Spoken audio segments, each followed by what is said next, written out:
je suis en train de réaliser une lampe, donc en pierre calcaire de la région. Je vais refaire un cercle en dessous pour pouvoir remonter le cap pour ainsi de suite mettre la lampe. Alors la classe qui est là, c'est les secondes de bac pro pierre qui sont en train de travailler sur un projet. Ils ont travaillé en amont en salle avec l'autre professeur qui leur fait travailler le dessin assisté sur ordinateur. Mon projet, c'est ça. Là, je suis en train de dégrossir en fait. Tailler la pierre, c'est plutôt mon côté artistique qui ressort. Il y a des générations et des générations derrière. Tailler la pierre, nos ancêtres, et le fait qu'on reprenne ça, j'adore. Là, on a un élève de terminale CAP qui est en train de préparer le concours du MAP. Donc c'est le concours du meilleur apprenti de France. C'est parce que tu es sur la mousse que ça bouge. Tu devrais peut-être l'enlever la mousse, non? C'est très technique. Depuis tout petit, j'ai toujours aimé faire ça.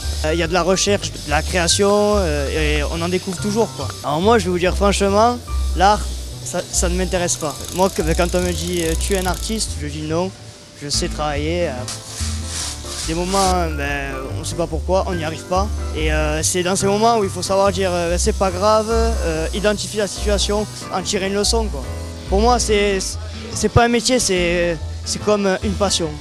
Moi, je me régale. On ne peut pas faire partie de cet établissement si on n'aime pas le bien faire. Et le bien faire, ça fait partie de notre patrimoine culturel, architectural, historique.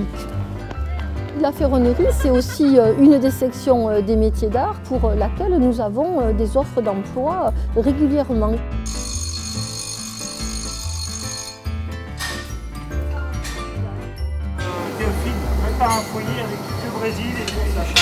On va commencer par chauffer la barre et après commencer à la travailler pour commencer le noyau.